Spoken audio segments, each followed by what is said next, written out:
Okay, it's a kind of way of thinking. How many ways can you evaluate lenses? How many ways can you group them?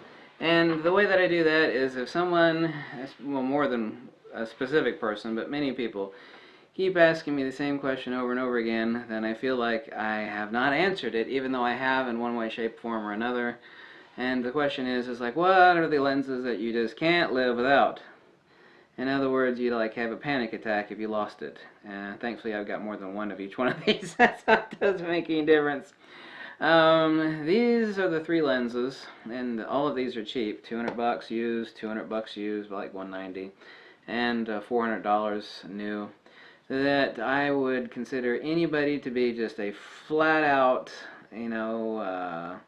poof, just an idiot not to own. And these are those three lenses. I love particular lenses that are Swiss Army knife lenses, meaning they do everything. You got a corkscrew here, you got a knife there. And, as I've made the analogy that a Swiss Army knife has got a knife, but it's not a good knife. It's got a corkscrew, but it's not a good corkscrew. Well, that analogy applies to many things that I've talked about. It doesn't apply to this Swiss Army knife lens because it is damn good. It is right at the top of everything that it does. So imagine a Swiss Army knife that is the perfect knife. It's the best knife. It's got the best corkscrew.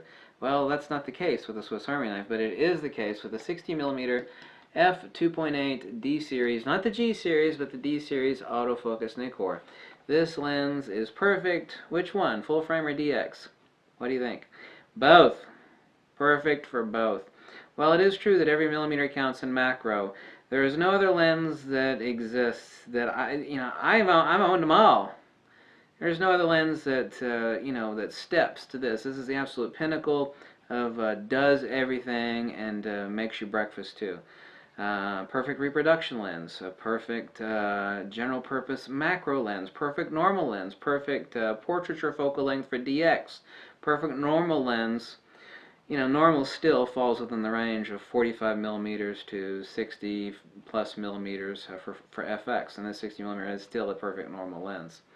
This lens is repro, macro, normal, and a DX portraiture. This lens is incredible. It just the thought of not even owning one of these lenses, much less more than one of these lenses, for me. I mean, nobody really needs more than one. I would argue that personally, I do need more than one.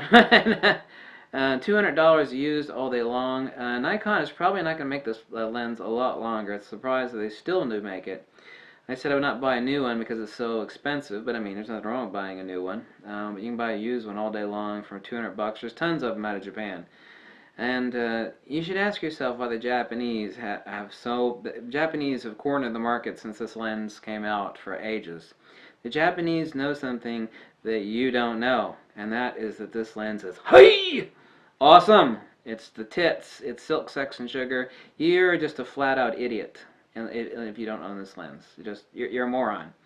Obviously everybody has budgets. I'm not telling anybody to waste money unnecessarily. That they don't have money to waste on, but this lens is just. There are a lot of people that bought this lens on my regular. Like, God, this lens never leaves my damn camera. And this lens is extremely well made. I don't think Nikon is going to make this lens a lot longer. They make a G version of this lens. Plastic. It's not as good. It's bulkier. This is a better lens. It's also made in Japan.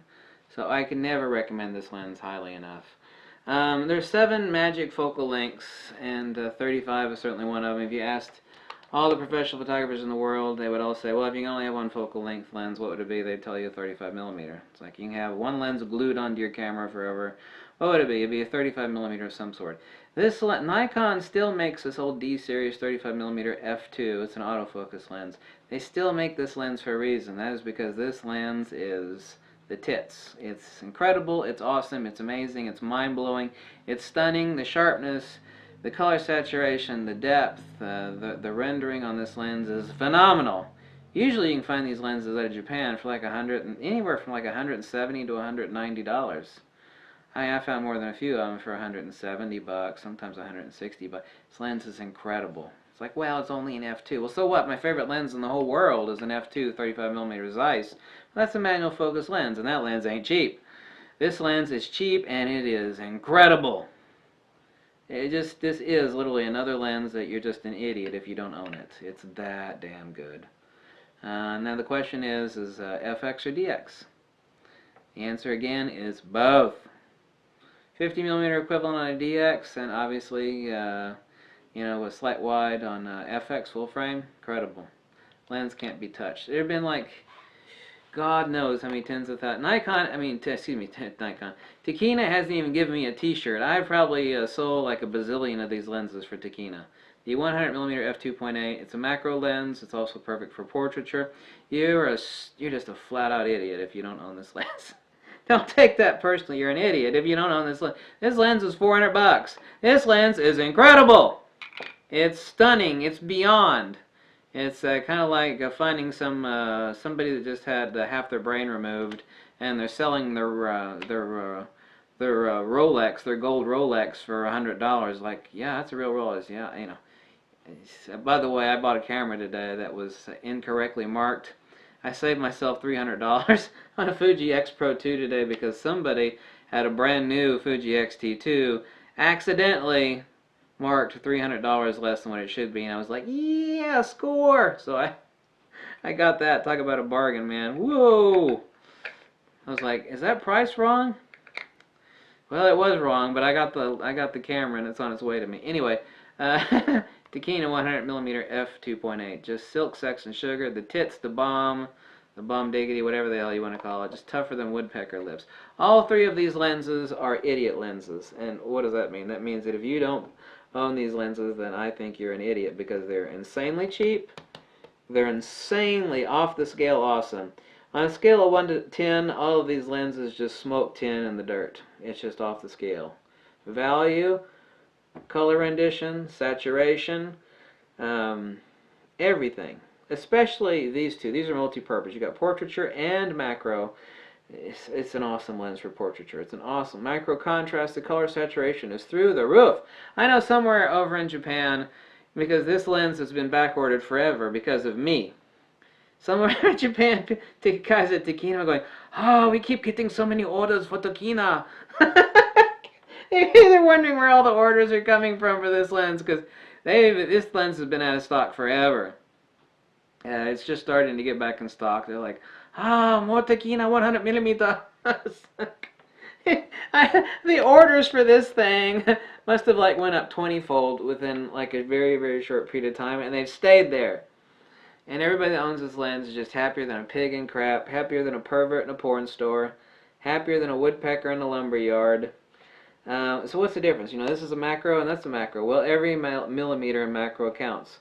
But this lens is far, far more than a macro. Because I know that's exactly the question I'm going to get asked. Well, which one? Well, the answer is I can't make the decision for you. This is a perfect portraiture lens.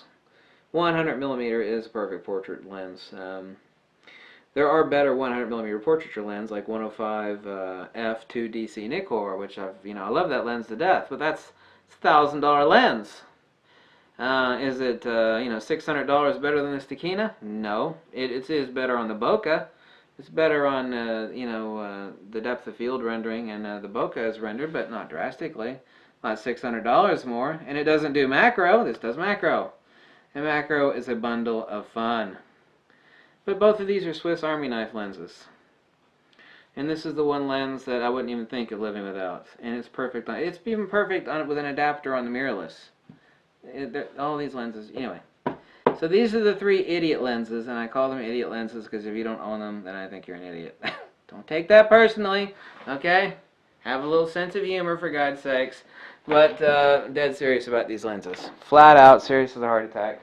Catch you later. If you like this video, drop me a buck or two. Go tell me, jump off a cliff, whatever makes you most happy. Catch you later in another video. Thank you, photographer. Goodbye.